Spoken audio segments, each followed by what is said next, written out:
Señal directa. Estamos de regreso en Señal Informativa y agradecemos la visita en este estudio del diputado local por el Partido Acción Nacional, Guillermo Martínez Mora, con quien vamos a platicar justo del cierre de esta 60ª legislatura que termina en funciones esta semana. Don Guillermo, muy buenos días, gracias por su visita. Al contrario, Sonia, muchas gracias, Edgar. Gracias por invitarnos y estar participando y compartir con su auditorio pues la visión personal de lo que ustedes consideren debe de conocer y podamos dejar pendientes del Congreso del Estado. ¿Cuál es el balance general que usted haría de esta 60ª legislatura? Yo diría que como en todas las cosas que en la vida política se queda de ver a la ciudadanía, habría que resaltar cosas importantes, el tema administrativo, que a pesar de haber sido uno de los puntos torales y más delicados que tuvo el Congreso, bueno, pues logramos disminuir de 1,300 a 790 trabajadores, siendo muchos todavía los trabajadores que hay en el Congreso, donde todavía el peso enorme de todos los juicios laborales que se tienen, pues todavía quedan por resolver. Se resolvió un pasivo que se tenía enorme, pareciera impagable hace 3 años. Nosotros recibimos, si ustedes se recuerdan, cerca de 700 millones de pesos de deuda. Hoy el Congreso no solamente está en situación de solvencia económica, sino que va a tener una reserva superior a los 160 millones de pesos. Creo que en temas muy torales, ya en lo que nos corresponde en nuestra labor legislativa, pues quedamos a deber en la ley de transparencia.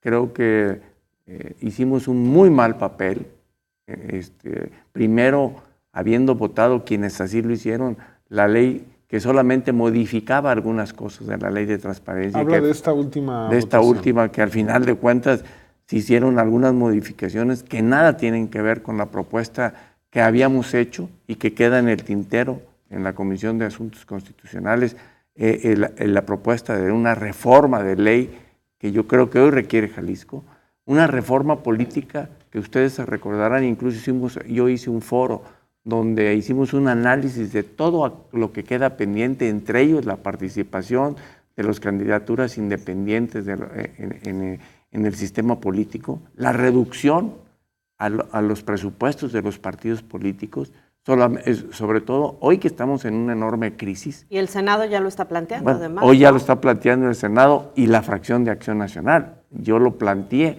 aquí hace un poquito más de un año, donde yo creo que los ciudadanos, el mensaje más claro, y bueno, hay una evaluación de Mitofsky que salió el día de ayer, donde los partidos políticos tienen la más baja credibilidad en todo en el país. Entonces, pues tenemos que mandar una muestra muy clara de que los partidos políticos tienen que buscar nuevos métodos, nuevas formas de hacer financiamiento político y no estarse financiando de los recursos públicos que con mucho esfuerzo estamos pagando los mexicanos.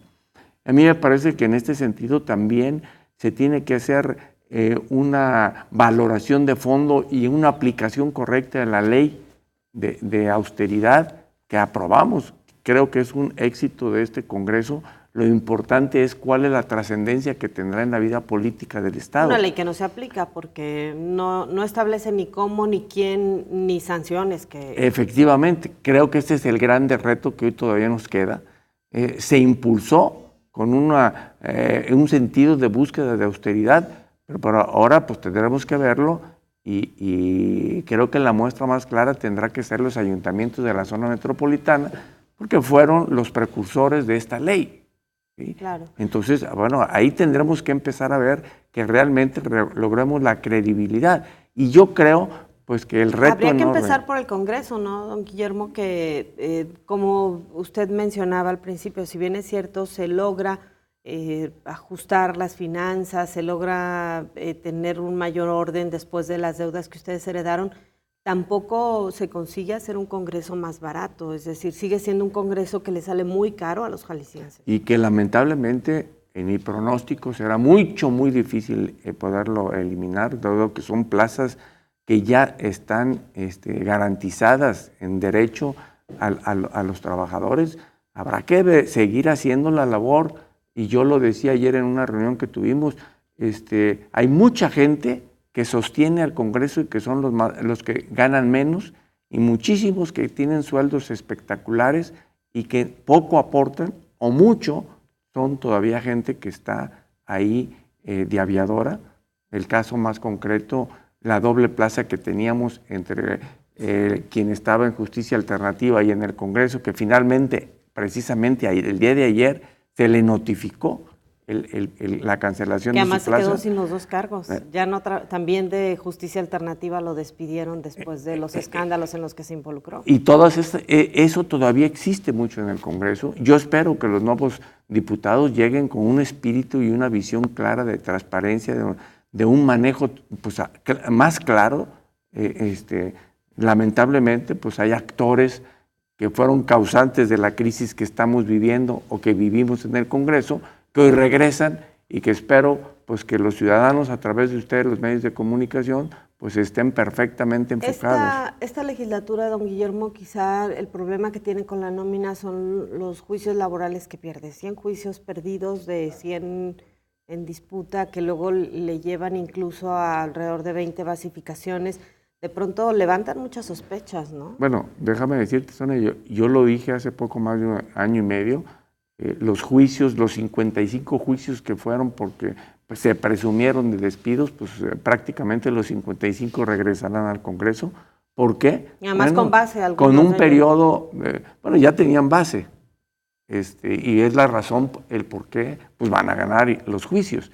Y obviamente, pues con un pago de un periodo de vacaciones bastante largo, donde pues los juicios que menos le cuestan al Congreso del Estado de esos 55 están en el orden de 200,000 pesos, hay juicios que le van a costar 600,000 pesos.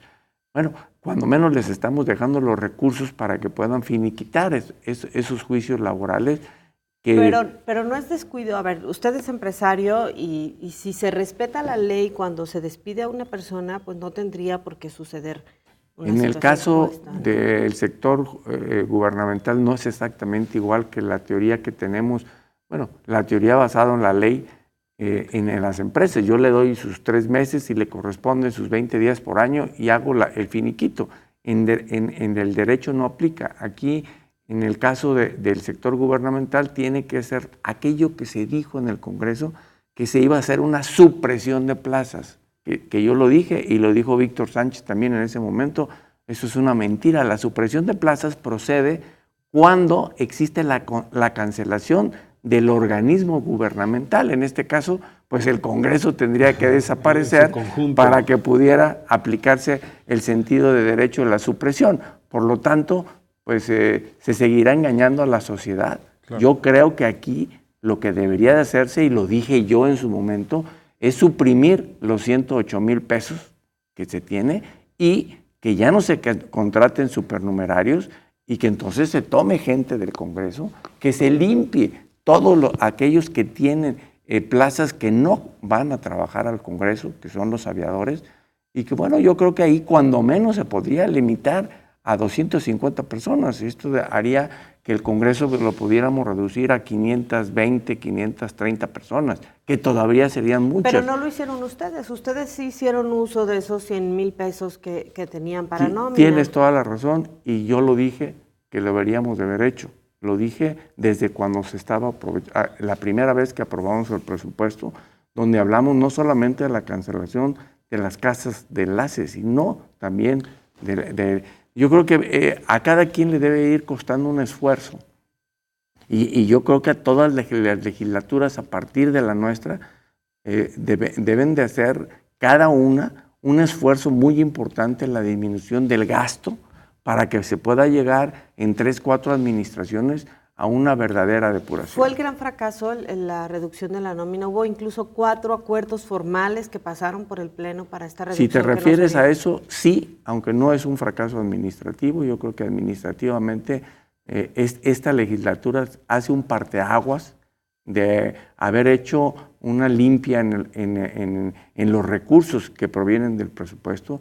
Yo diría que incluso el próximo año, si se hace un verdadero análisis en el presupuesto, no se tendría por qué pedir un incremento como el que el día de ayer por protocolo tuvimos que autorizar en la Comisión de Administración, Pero a mí me parece que si en este ya traemos un superávit, o sea, traemos dinero que estamos dejando, pues yo creo que la próxima administración, y este es un riesgo, porque acuérdense que en los diputados el riesgo es que sobre dinero, porque entonces se busca ver cómo se va a gastar. Por lo tanto, a mí me parece que ya se tiene que empezar a pensar en que las reducciones en el presupuesto, si no en este próximo año, en el siguiente, en el Congreso tiene que ser analizado con mucho cuidado y tiene que presentarse un proyecto de austeridad que seguramente, y espero que así lo hagan los diputados de que entran a la 61 legislatura. Tenemos dos preguntas, diputado. Primero, Jader 001 dice, ¿qué opina de la profesionalización política con formación específica para el puesto? Y número dos, ¿por qué es tan difícil para él, o sea, para usted, haber dejado esos 108,000 pesos? ¿Por qué no pensó en el pueblo y los donó? Es lo que señala nuestro público. Si se recuerdan, yo he hecho donaciones, públicamente lo he hecho en ese sentido, e incluso mi sueldo personal en toda la función pública, yo lo dono a una institución. Mi esposa y yo somos los que sabemos, pero eso lo hemos aplicado. ¿Por qué? Porque creo firmemente que primero hay que respetar el derecho, no se puede renunciar a un sueldo, porque eso es